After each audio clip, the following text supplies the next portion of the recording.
My sister walked through my front door on a Tuesday afternoon, carrying 3 suitcases and a child on each hip.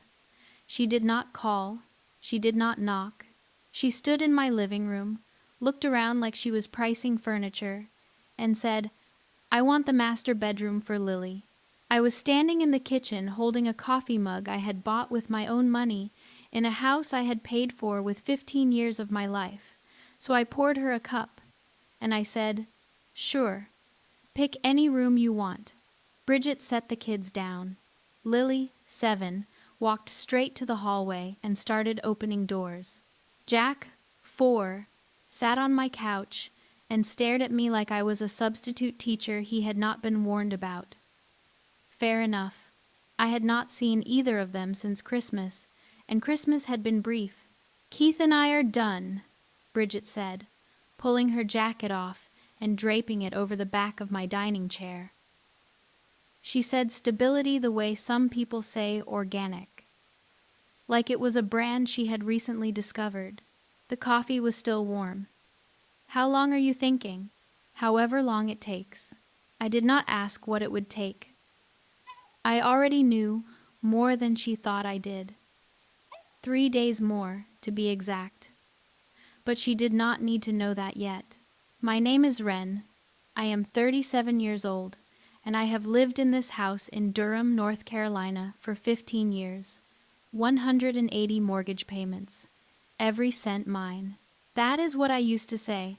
Every cent mine. I said it to the loan officer when I made the last payment. I said it to Erwin when he moved his toolbox into my hallway 6 months ago. I said it to myself every time I stripped wallpaper, or patched drywall, or replaced a faucet with my own 2 hands. 3 days before my sister walked through that door, I was pulling tile off the bathroom wall. Renovation job, nothing dramatic. I design interiors for a living, and my own bathroom had been last on the list for 8 years. I swung the hammer, and a chunk of plaster came loose, and behind it, tucked into the gap between the studs like someone had placed it there on purpose, was a manila envelope. I am going to tell you what was inside that envelope, but not yet. Because what matters right now is that I read it.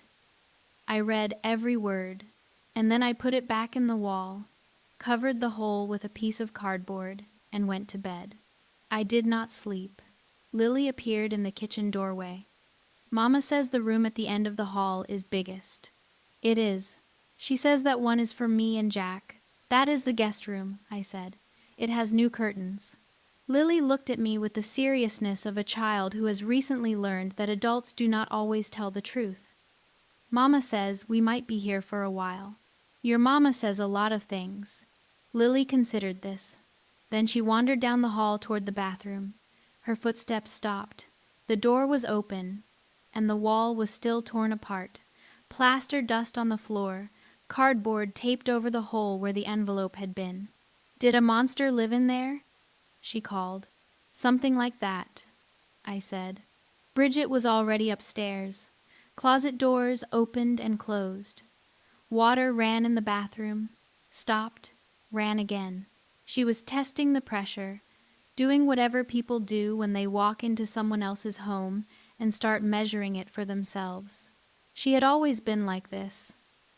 At family dinners, she would rearrange the centerpiece before sitting down. At my college graduation, she told me my cap was crooked.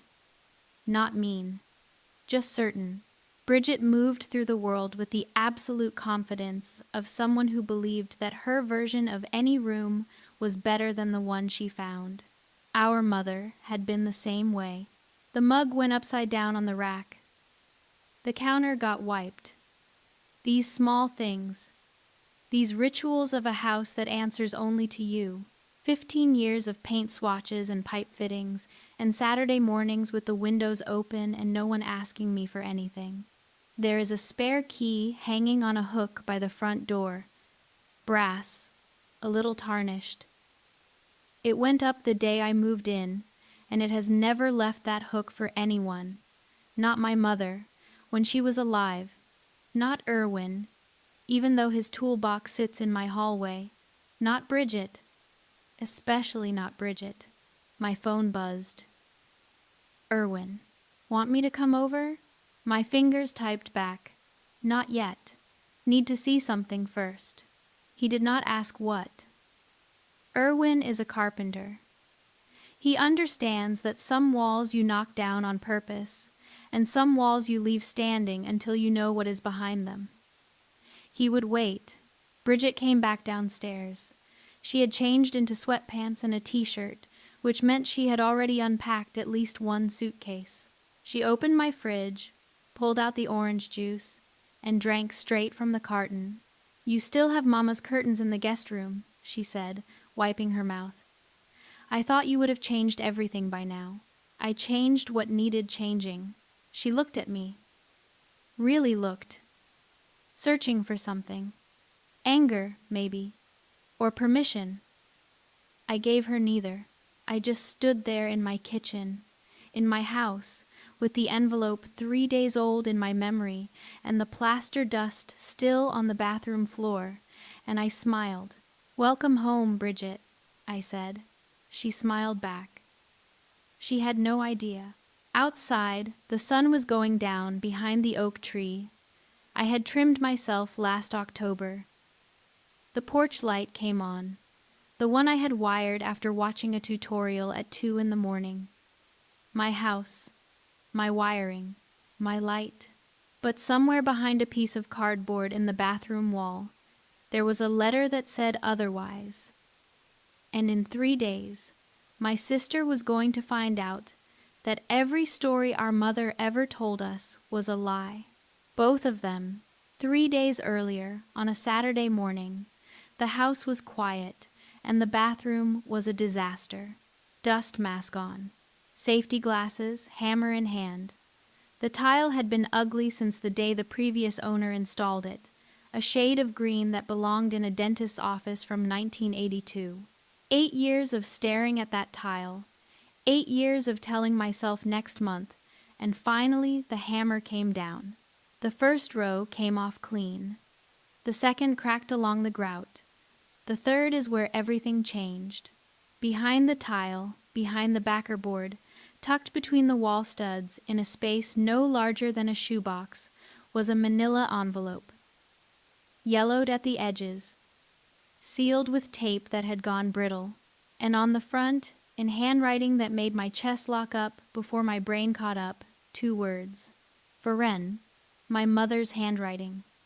My mother, who had been dead for 8 years. The envelope had been in the wall since before the tile went up. Maybe since before the backer board. Maybe since the day my mother helped me move in, when she spent 3 hours in this bathroom with a level and a pencil, marking where the towel bar should go. She had hidden it here. On purpose. In a wall she knew someone would eventually open. The letter inside was 2 pages. Her handwriting, neat at the top, looser toward the bottom like she had been writing fast or crying or both. What it said is something that rearranged every fact of my adult life. But the detail that mattered most, the line that made me set the letter down on the edge of the bathtub, kinda sit on the floor for 20 minutes, was this. The down payment on my house did not come from my savings alone. 40% of it came from an account my mother controlled. Money she never told me about. Money that, according to the letter, came from my father. My father. Warren Calloway, the man who walked out when Bridget was 11 and I was 14.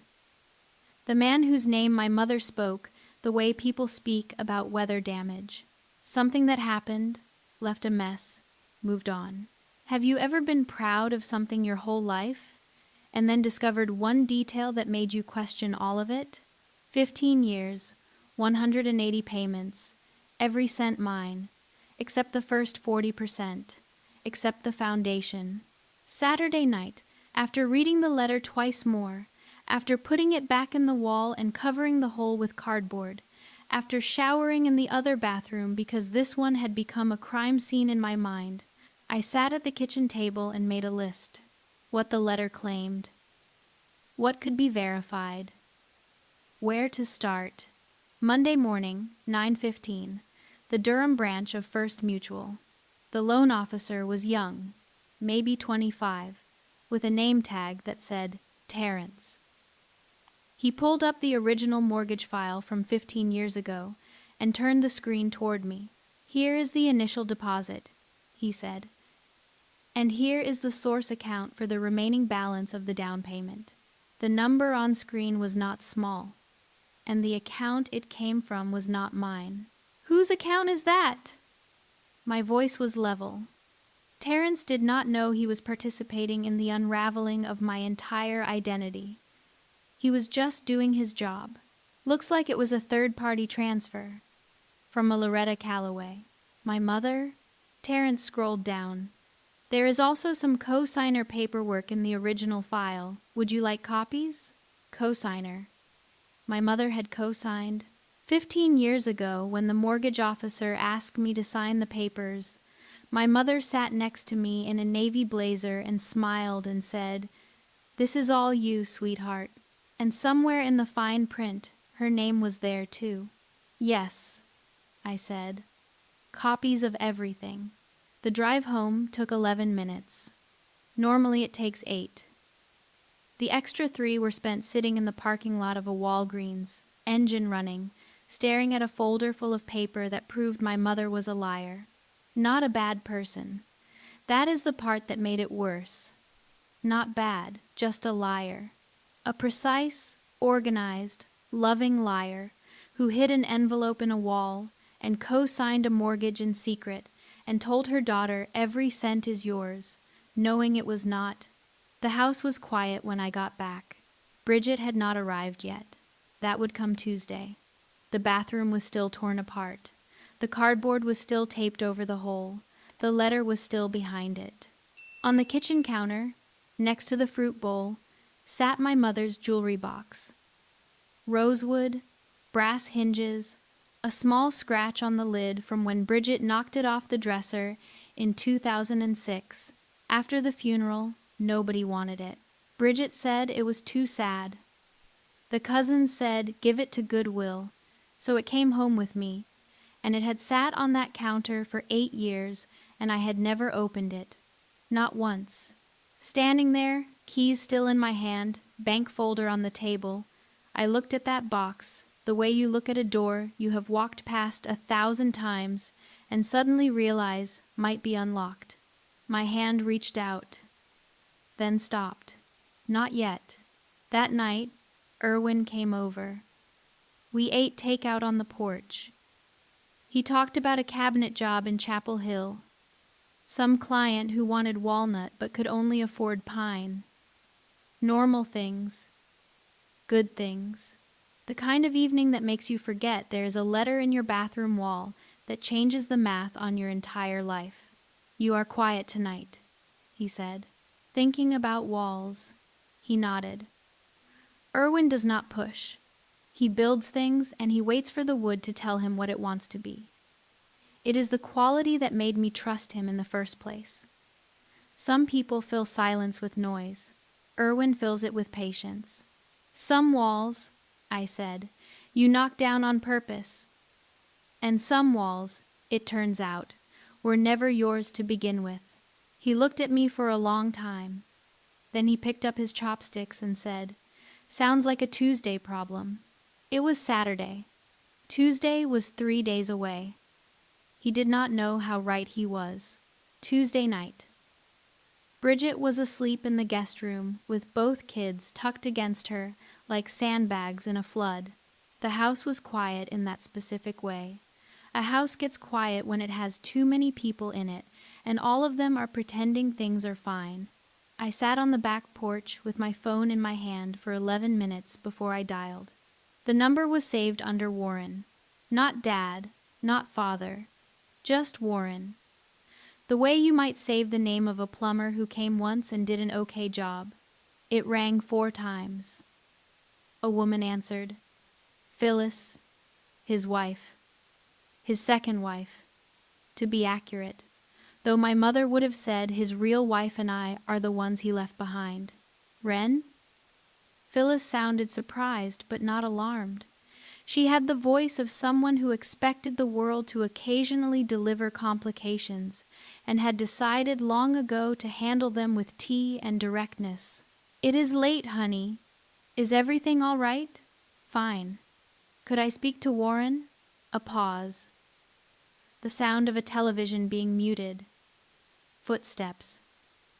Then his voice, careful and thin.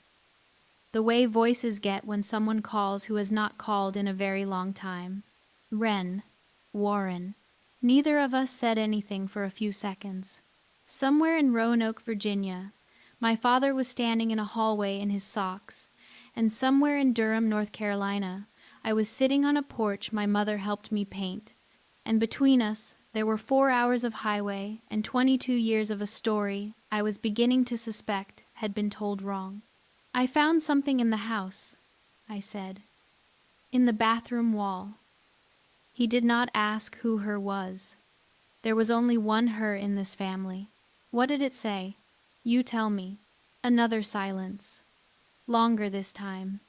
Somewhere behind him, a cabinet opened. A kettle touched a burner. Phyllis, standing close enough to catch him if the conversation knocked something loose. "Wren. Your mother made me promise. She is dead, Warren. She has been dead for 8 years. Her promises expired. That landed hard. Good. It was meant to." He took a breath. Not a deep one. More like a man surfacing after holding himself underwater for a very long time. "The down payment," he said. 40%. It came from me. There it was. The same thing the letter said. The same thing the bank records showed. But hearing it from his mouth, in his voice, with Phyllis probably standing 3 feet away, made it land differently. Paper is one thing. A father's voice confirming that your entire foundation was a lie is something else. Why? Because your mother asked me to. That is not an answer. It is the only one I have. He paused. She caught me. You know that part. The affair. One time, one woman. One terrible night that I spent 22 years paying for. Your mother said she wanted me out. She said if I left quietly, she would not tell you girls the details. She said all I had to do was pay. Pay what? 40% of the house, plus monthly support. The checks went to her account, not yours. She handled everything. She told me it would be better that way. Cleaner, cleaner. My mother loved that word. A clean house, a clean break, a clean story. Everything tucked away and wiped down so nobody could see the mess underneath. And the monthly checks. I said. How long? Until she died. 8 years of mortgage plus 8 years before that. 16 years of checks. Give or take. To her account. Yes. And she told me I was doing this alone. He did not respond to that. He did not need to. We both understood what had happened. My mother had taken his money, filtered it through her own accounts, and handed me a mortgage with the words, "Every cent is yours" on her lips, and a co-signer form hidden in the filing cabinet. There is more, he said, and his voice changed, got quieter like he was moving to another room, like Phyllis could not hear this part. I also sent money to Bridget. The porch creaked under me. Wind through the oak tree. A dog barking 2 houses over. Normal sounds. Everything normal except the sentence I had just heard. You sent money to Bridget. Every month. Through your mother. Same account.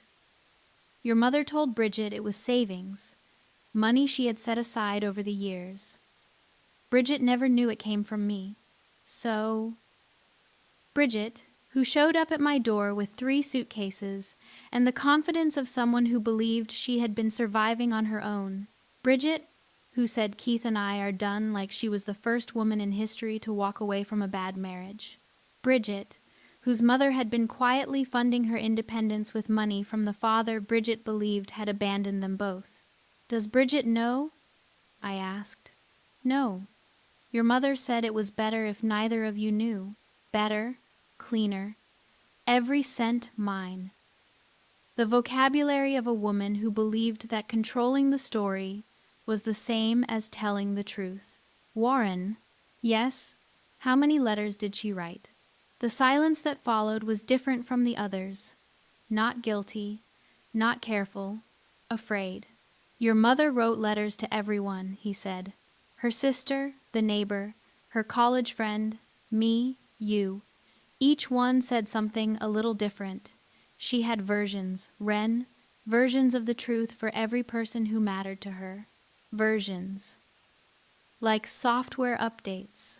Like each person in my mother's life was running a different operating system, and she was the only one with the source code. I should have told you, he said.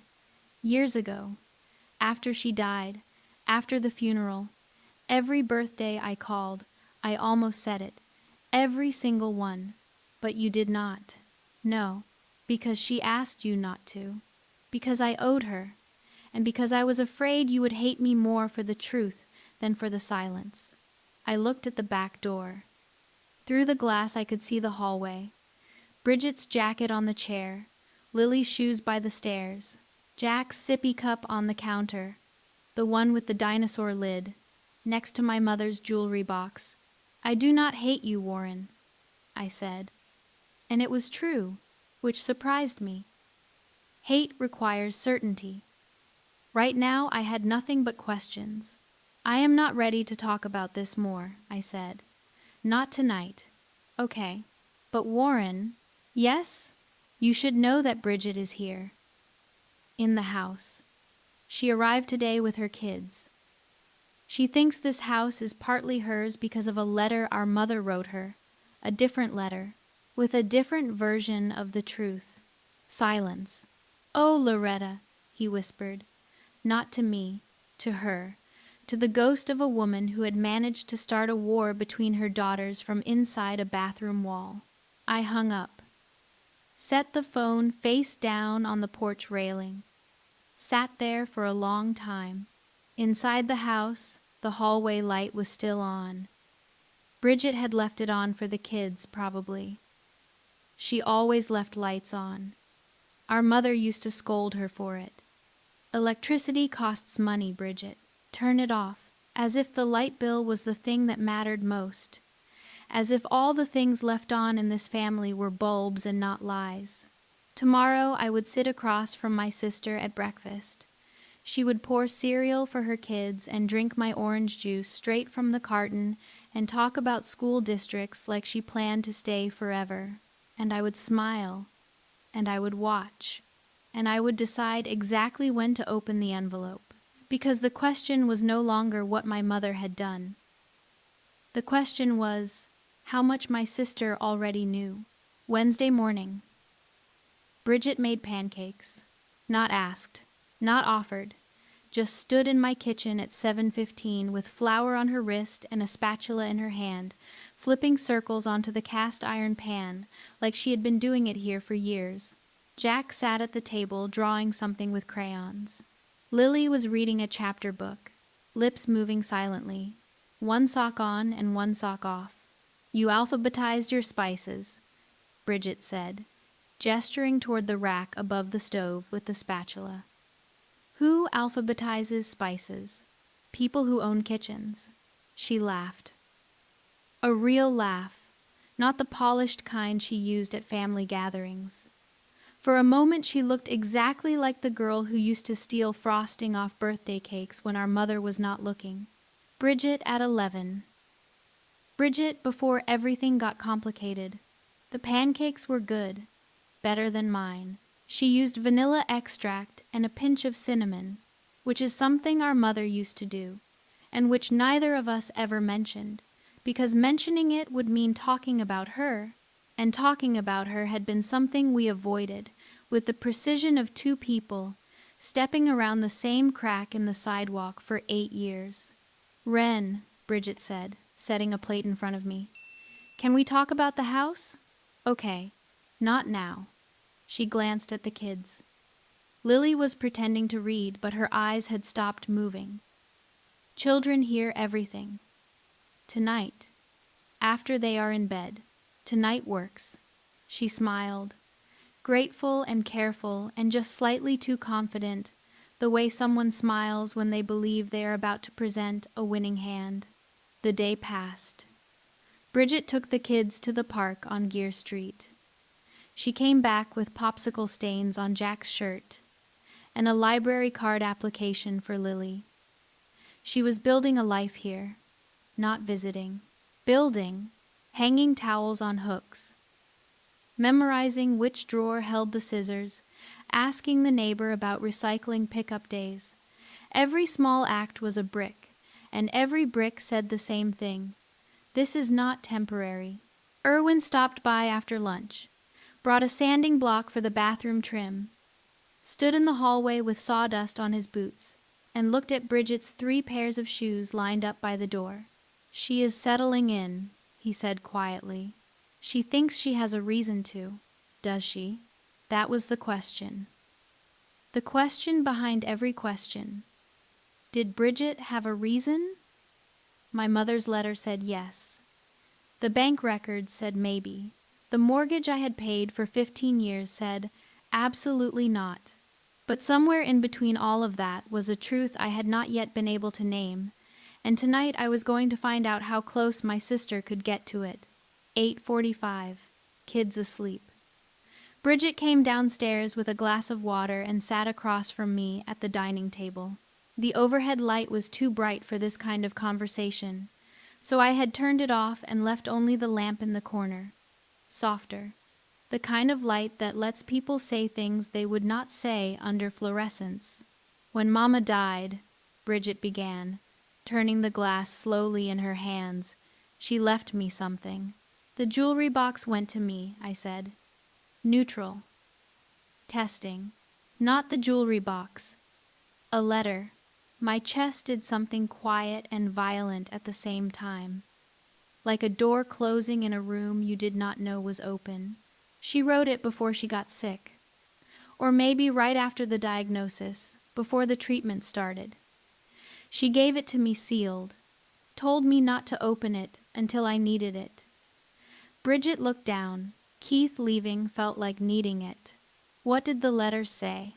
Bridget stood up, walked to the guest room, and came back with a folded piece of paper.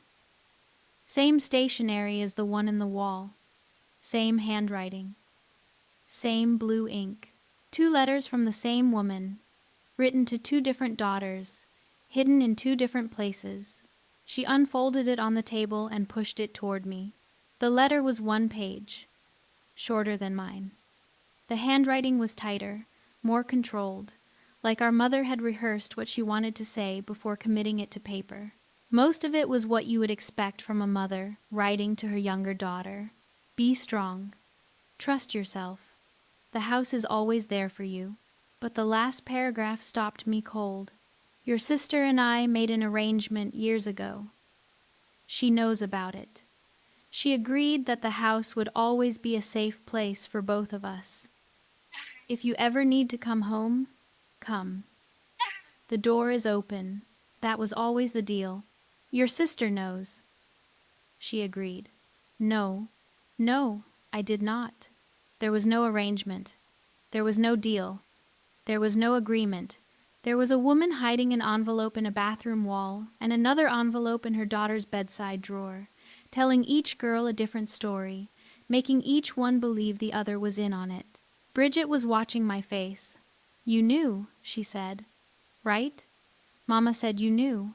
The honest answer would have ended the conversation right there. The honest answer was, your mother lied to you, and she lied to me, and she lied to everyone, and the only person who had all the versions was a dead woman who hid the truth inside walls. But something stopped me. Not fear, not strategy. Something older and harder to name. The look on my sister's face. The look of someone who had driven 300 miles with 2 children and 3 suitcases on the strength of a dead woman's promise, and who was now sitting in a lamplight kitchen asking the only question that mattered to her. "Did you know? We will talk about it," I said. "Tomorrow. All of it. But tonight, I need to think." Bridget searched my face. Whatever she found there was enough. She nodded, picked up her glass, and went upstairs. The house settled around me. Pipes cooling, floorboards adjusting, the sounds a house makes when it is digesting the weight of the people inside it. I walked to the bathroom, stood in the doorway. The renovation was still half done. Tile off the lower wall, backer board exposed, cardboard taped over the hole where the envelope had been. My tools on the floor, a level propped against the vanity. The room smelled like plaster dust and old wood and the faint ghost of my mother's lavender soap, which was impossible because that soap had been gone for 8 years, but grief does strange things to your nose. Here is what hit me standing in that doorway, and here is what changed everything. My mother built a story. She told me, I did it alone. She told Bridget, the door is always open. She told my father, pay and be silent. She told each of us exactly what we needed to hear to play the role she had assigned, and every one of us played it perfectly for 22 years. And standing in that gutted bathroom, looking at the hole in the wall where her letter had been hiding, I saw it, clear as a load-bearing stud behind rotten drywall. I was doing the same thing, every cent mine. That was my version, my story, the one I told the loan officer and Irwin and myself every morning when I sanded a floor or rewired a switch, the story of the woman who built it all alone. And it was a lie, not a big lie, not a cruel lie, but a lie shaped exactly like my mother's lies. Comfortable, flattering, just true enough to believe. My mother controlled the story, and here I was, standing in her house, controlling mine. At what point does keeping a secret to protect someone become keeping a secret to protect yourself? I pulled the cardboard off the wall, took the envelope out, sat on the bathroom floor with my back against the tub, and read my mother's letter one more time. Then I took a blank sheet from my drafting table, found a pen, and in my own handwriting underneath her words, I wrote one line. Tomorrow, the envelope would go on the table. Tomorrow, my sister would read it. Tomorrow, the story my mother built would come apart, and whatever was left standing would have to be real. No versions, no arrangements that never happened, no doors left open by dead women who had no right to promise them. Just the truth. Both of them. All of them. However many there turned out to be. Thursday. The envelope sat on my drafting table all morning like a grenade with the pin half pulled. Bridget spent the morning at the kitchen table with her laptop, searching apartments in the Durham area, or at least that is what her screen showed. The tab behind it, the one she thought I could not see when I walked past with my coffee, was a legal advice forum. The search bar read, "Can a verbal promise from a deceased parent be enforced regarding property?" She was not just settling in, she was building a case. By noon my decision was made. Not because of the laptop, because of something smaller. Bridget had moved the fruit bowl from the counter to the table. A small thing. The kind of thing a guest would never do. The kind of thing a person does when they believe the kitchen is theirs. Lily and Jack went to the neighbor's house after lunch. The neighbor, a retired woman named June, who had taken to Bridget's kids with the urgency of a grandmother who lived too far from her own grandchildren, had offered to teach Lily how to make friendship bracelets. Bridget accepted before I could weigh in. The house emptied. 2 chairs, 1 table, 1 envelope. "Sit down," I said. Bridget sat. She was wearing one of my sweaters, the gray cashmere one Irwin had given me last Christmas. She had not asked to borrow it. She probably did not realize it was mine. Or she did, and it did not occur to her that wearing someone else's clothes without asking was a kind of language. "Before I show you something," I said, "I need you to tell me the truth. The whole truth. Not the version you rehearsed. Not the version you think will work. The real one. The truth about what? About what Mama promised you? About why you are really here? About what you think you are entitled to?" The word entitled landed like a slap. Her jaw tightened. Good. Tight jaws produce honest answers. "Mama wrote me a letter," Bridget said. "Before she died, she told me this house would always be a safe place for both of us. She said you knew about the arrangement. She said you agreed." "What arrangement, exactly?" "That the house was for both her daughters, that you would keep it, maintain it, pay the mortgage, and that if I ever needed to come home, the door would be open. She said it was understood between you two. She said it was the deal." Bridget said the deal with the same weight a lawyer uses for the contract. As if the words of a dead woman, written on stationery, hidden in a drawer, constituted something binding. As if a promise whispered between a mother and a daughter in a hospital room could override 15 years of mortgage payments and property tax, and leaky faucets fixed at midnight. "And you believed her," I said. "She was my mother." "Of course, I believed her. Fair.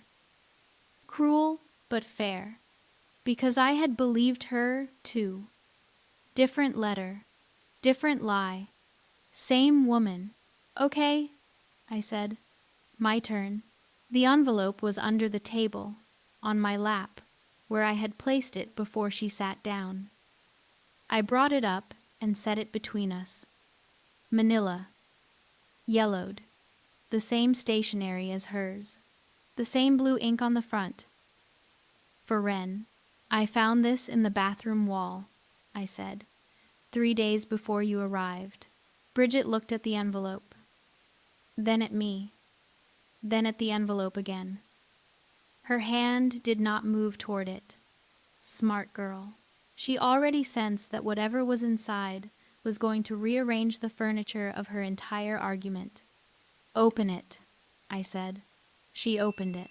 Inside, my mother's letter. 2 pages, same handwriting, same blue ink, written to me. Behind it, 3 bank transfer receipts from 15 years ago, showing a deposit from Loretta Calloway's account into the mortgage escrow. And behind those, 1 sheet of paper from my drafting pad, with 1 line in my handwriting. Mom paid 40%. I paid 15 years. And Mom never told me. Bridget read the letter first. Her eyes moved slowly, left to right, top to bottom. Halfway through the first page, her breathing changed. By the bottom of the second page, she had gone pale. Not dramatic pale, not soap opera pale, the kind of pale that comes from the inside out, when the blood retreats from the surface because the body needs it somewhere more important. She set the letter down, picked up the bank receipts, looked at the numbers, looked at the name on the source account, looked at me. Mama paid for part of the house, 40% of the down payment. The rest came from my savings. The mortgage, all 180 payments, came from me. But she told me you did it alone. She told me every cent was yours. She told me that too. Bridget stared at the receipts. Her fingers pressed flat against the paper like she was trying to keep it from floating away. "And this line," she said, touching my handwriting at the bottom. "You wrote this. Last night." "You read my letter? You showed it to me." "No. I showed it to you to prove that Mama made a promise. You are using it to prove she was a liar. Both things can be true, Bridget." Silence. The refrigerator hummed. Outside, a lawnmower started up 2 houses down. Normal sounds in a room where nothing was normal anymore. "Your letter says I knew," I said. "That I agreed to an arrangement. Bridget, look at me. She looked. I did not know. I did not agree. There was no arrangement. There was no deal. There was a woman who wrote 2 letters to 2 daughters, and told each one a different story. The sentence hung in the air between us. I watched it hit her, not all at once, in stages. First confusion, then denial, quick and sharp, a flash across her forehead like heat lightning, then the slow, terrible arithmetic of someone recalculating every decision they have made in the last 6 months based on a single new variable. She came here because of that letter. She drove 300 miles. She pulled her children out of their school. She walked into my house and picked rooms and drank my orange juice and wore my sweater because a dead woman told her she had a right to. And the dead woman was lying. Did you know? Bridget asked. Her voice was smaller now. This whole time since I got here, did you know? 3 days. I have known for 3 days, and you let me pick rooms. I wanted to see if you would tell me yourself. You did not. That one hit bone. Her eyes went wet. Not crying. Wetter than dry, drier than tears. The place between pride and collapse, where people live when they are not ready to admit they were wrong, but can no longer pretend they were right. She lied to both of us, Bridget said. Yes, to both of us. Yes. Bridget picked up her letter. My letter. The bank receipts. Held all of them in her hands like a collection of maps that led to different places but started from the same wrong address. What do we do now? She asked. Now? I said. We call Warren. Her head came up fast. Warren. Not Dad. Not Father. Warren. A name she had not heard me say in years. A name that, until 3 days ago, I had kept filed under people who left and do not get to come back. Why? She said. Because he has the rest of the story. And because your letter is not the only one Mama wrote. And mine is not the only one she hid. Bridget looked at the hole in the bathroom wall, visible from where we sat. The cardboard was gone now, just an opening, dark behind it, empty. How many letters are there? She asked.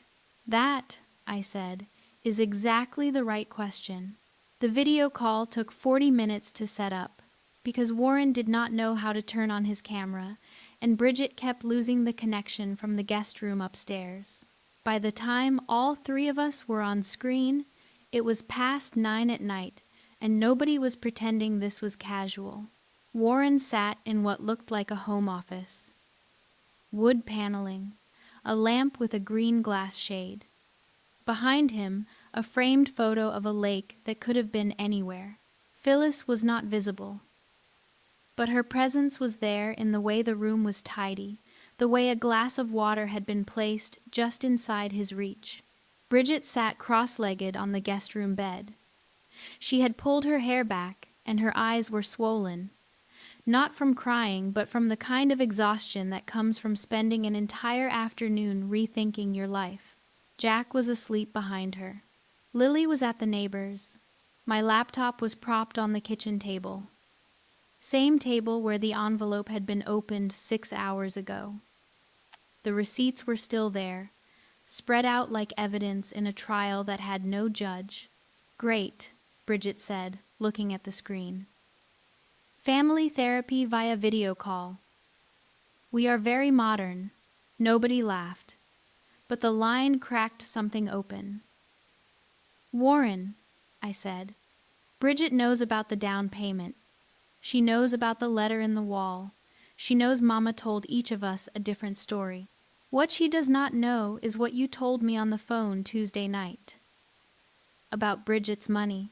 Warren closed his eyes, opened them, the gesture of a man who had been carrying a suitcase for 22 years and was about to set it down in front of the 2 people it belonged to.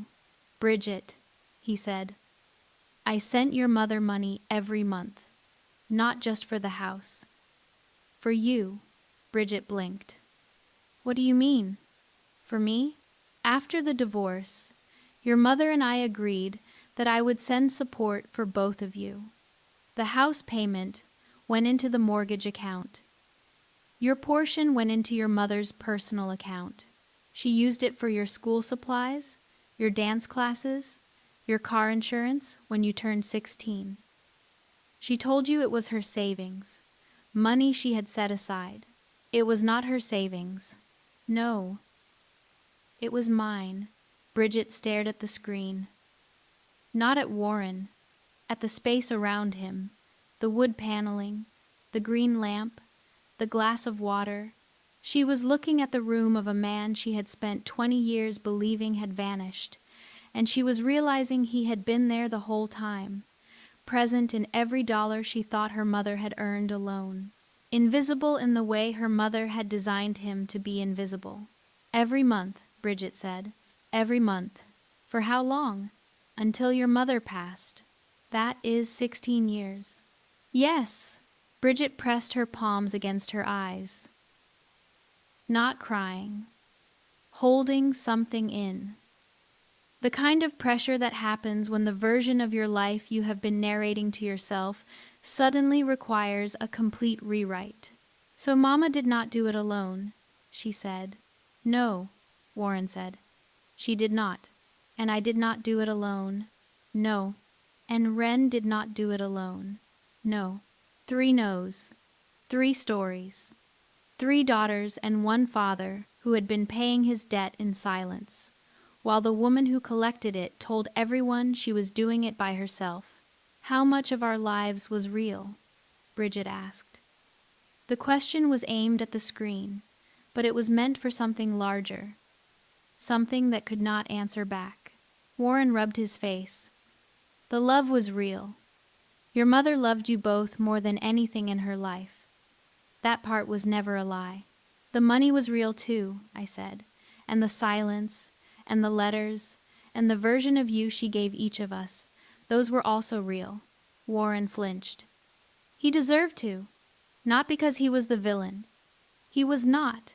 He was a man who had done one terrible thing 22 years ago, and spent every day since paying for it in the currency his ex-wife had chosen. But deserving sympathy and deserving a flinch are not mutually exclusive. He had kept the secret too. He had watched his daughters grow up believing a story he knew was false, and he had said nothing. Birthday after birthday, year after year, because a dead woman had asked him not to, and because his guilt was louder than his courage. The call ended with no resolution. No hugs, no promises. Just 3 people on 3 screens in 3 different rooms, each one holding a piece of a truth that only made sense when you put all 3 pieces together. Bridget closed her laptop and went to bed without saying goodnight. Warren said, I love you girls. And I said, good night, Warren, which was not the same thing as saying it back, but was more than I had given him in a decade. The kitchen was dark. The receipts were still on the table. The envelope was empty now. Just a shell. A container for a truth that had spilled out and could not be put back. Irwin's truck pulled into the driveway at 10:15. He did not text first. He just showed up. Carpenter's instinct. He found me on the front porch, sitting on the steps. No jacket. The night was cool for April. The kind of cool that makes you aware of your own skin. How bad? He asked, sitting next to me.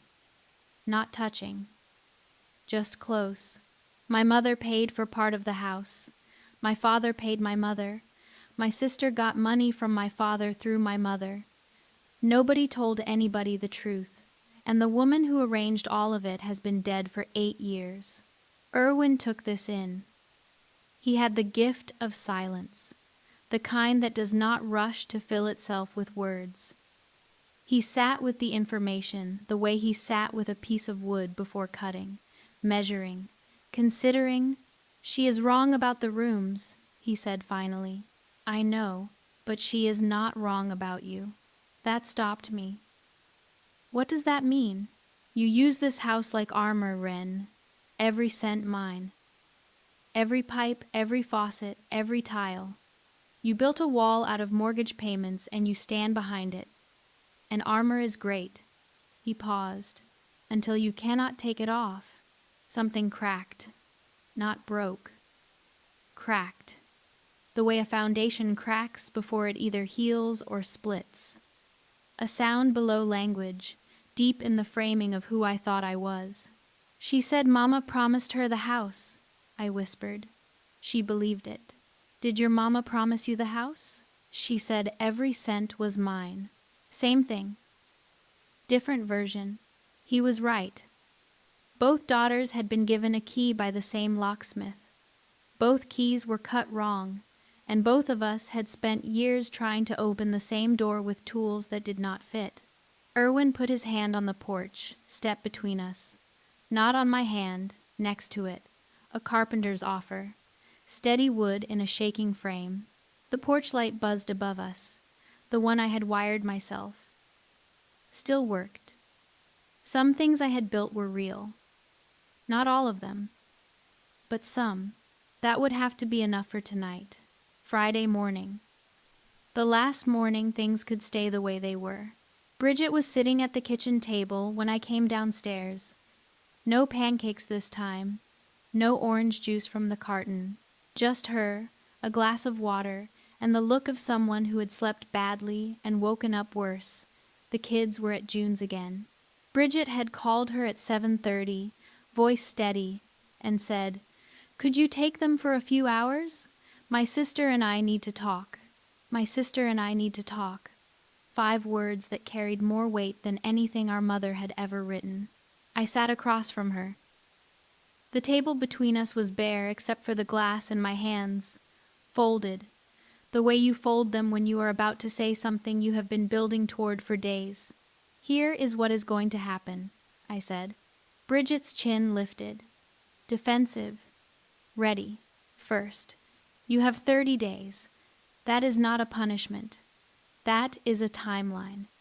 In those 30 days, I will help you find a place. I will drive you to viewings. I will co-sign if you need it. But in 30 days, you and the kids move into something that is yours. I cannot afford Durham on my own. We will figure that out together. She opened her mouth, closed it, opened it again. Second, I said, Mama's name does not get used as leverage. Not in this house, not between us, not ever again. She made promises she had no authority to make with money that was not hers.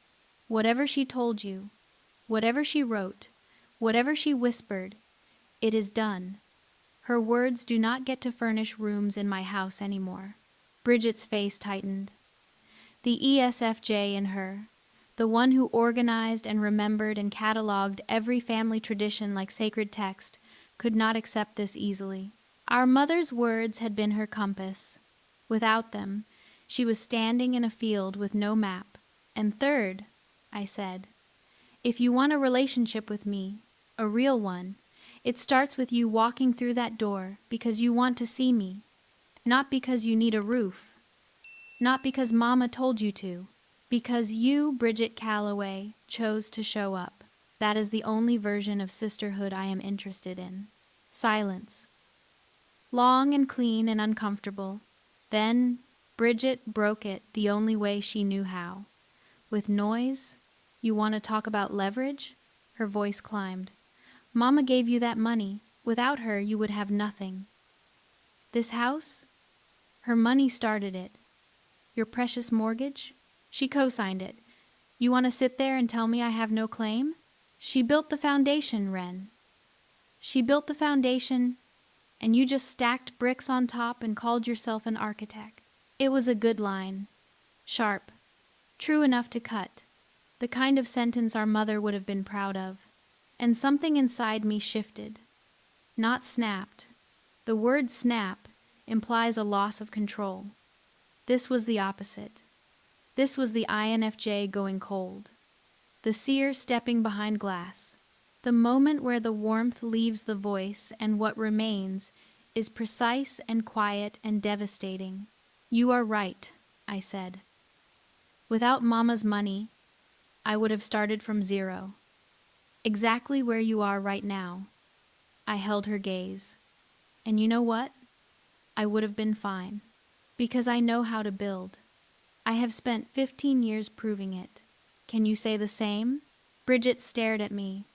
Her mouth was open, but nothing came out. Not because she was angry, because the question was real, and she knew it. And the answer was no, and we both knew that too. I am not trying to hurt you, I said. My voice came back from the cold place. Warmer now, not soft, just human. I am trying to stop being our mother. She gave us each a story.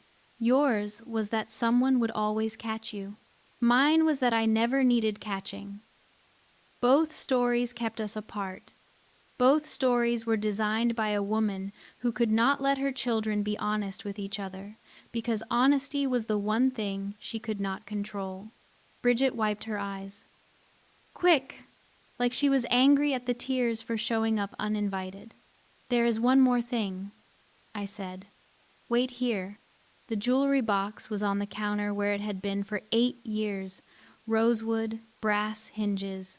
The scratch from 2006. I brought it to the table and opened it for the first time. Inside, no jewelry. None. Our mother's earrings, her pearl necklace, her anniversary bracelet. All of that had been distributed at the funeral. What remained was paper. 3 envelopes. Sealed. Addressed. One to Aunt Della. One to June, the neighbor. One addressed simply, "To whom it may concern." I opened the one to Aunt Della first. Read it aloud. It was a different story. In this version, the down payment came from an inheritance our mother had received from her own father. No mention of Warren. No mention of an affair. Just a mother using her family money to help her daughter. Bridget listened. Her face shifted from confusion to recognition to something close to nausea. I opened the one to the neighbor. Our mother wrote that she was embarrassed to accept charity, but did it for her girls. How many versions are there? Bridget whispered. I stopped counting at 4. I did not open the last one, the one that said, "To whom it may concern." Whatever story our mother had prepared for the general public, for posterity, for the final audience she imagined would one day care about her narrative, I did not need to read it. None of us did. I held all 3 envelopes over the table, looked at Bridget. She looked back, and in her eyes, for the first time since she had walked through my front door with 3 suitcases and 2 children and the absolute certainty that she belonged here, I saw something that was not confidence or entitlement or fear. I saw her mother, and then I saw her see me seeing it, and then I saw her understand. We were both our mother's daughters. We had both inherited her gift for stories. The only difference was which version we had been told. I walked to the back porch. Bridget followed. The fire pit Irwin had built last summer sat in the center of the yard, ringed with stones from the hardware store on Guess Road.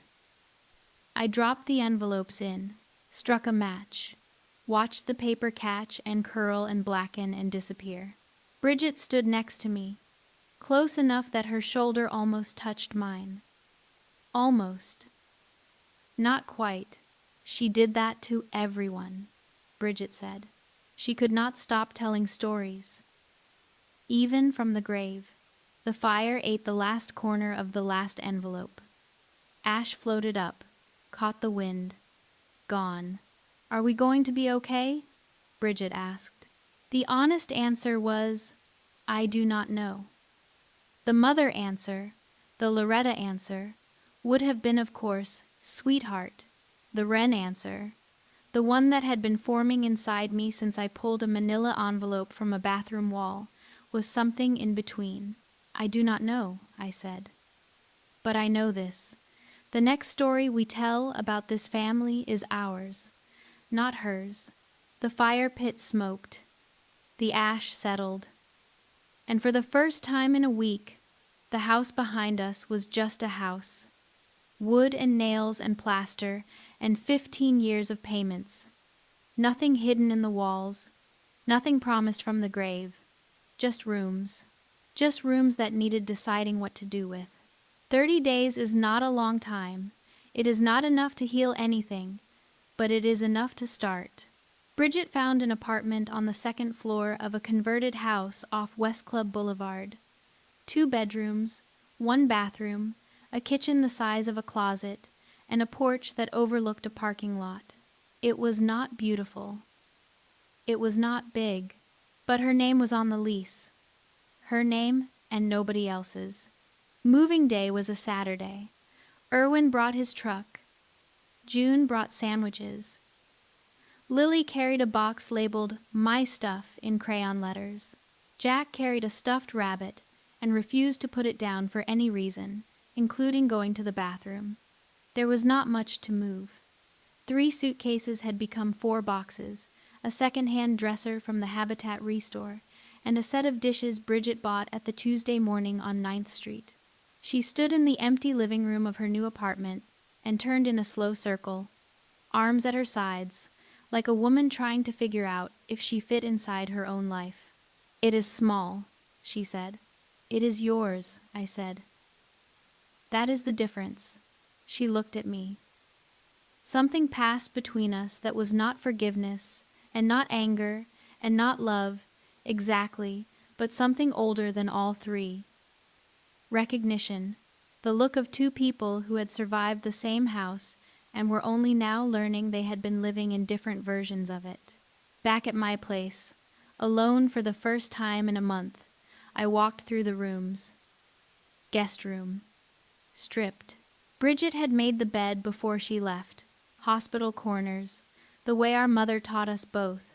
The towels were folded on the dresser. The closet was empty, except for 1 hanger she had forgotten, still holding the shape of something that was no longer there. The bathroom was finished. Erwin had helped me lay the new tile the week before, a warm slate gray that looked nothing like the dentist office green it replaced. The wall was smooth, plastered, sanded, primed, painted. No hole, no cardboard, no envelope. Just a wall doing what a wall is supposed to do, holding things up without hiding anything inside. I stood in front of it for a minute, pressed my palm flat against the surface, still cool from the paint. Solid, clean. Then I went to the living room and took down the photograph, the one of our mother that had hung above the bookshelf since the day I moved in. Loretta Calloway, 43, standing in the backyard of this very house, holding a glass of lemonade and smiling at whoever held the camera. She looked happy. She looked kind. She looked like a woman who would never hide an envelope in a wall or write 4 different versions of the truth to 4 different people. The nail stayed. The frame went into a closet. In its place, I hung a photograph I had found in a shoebox in the attic 2 weeks earlier, while looking for something else entirely. 2 girls on a porch. Wren, maybe 6. Bridget, maybe 3. And behind us, slightly out of focus, a man with rolled-up sleeves and a sunburn on his nose, 1 hand on each daughter's shoulder. Warren. Before everything. Before the affair and the silence and the letters and the 22 years of checks written to a woman who would never let him be seen, the photograph was not perfect. It was slightly overexposed, and someone had folded the corner at some point. But everyone in it was real. No versions, no arrangements, just a family standing on a porch, not yet knowing what they would do to each other. I left it there. Crooked, the way old photographs tend to hang. Erwin would straighten it eventually. He straightened things. That evening, Bridget came back. Not with suitcases, not with children. Just her, alone, knocking on the front door like a guest, which she was now, which she should have been from the beginning. We sat on the porch, 2 chairs, 2 coffees. The oak tree threw shadows across the yard. Are you angry at me? Bridget asked. I am angry at Mama.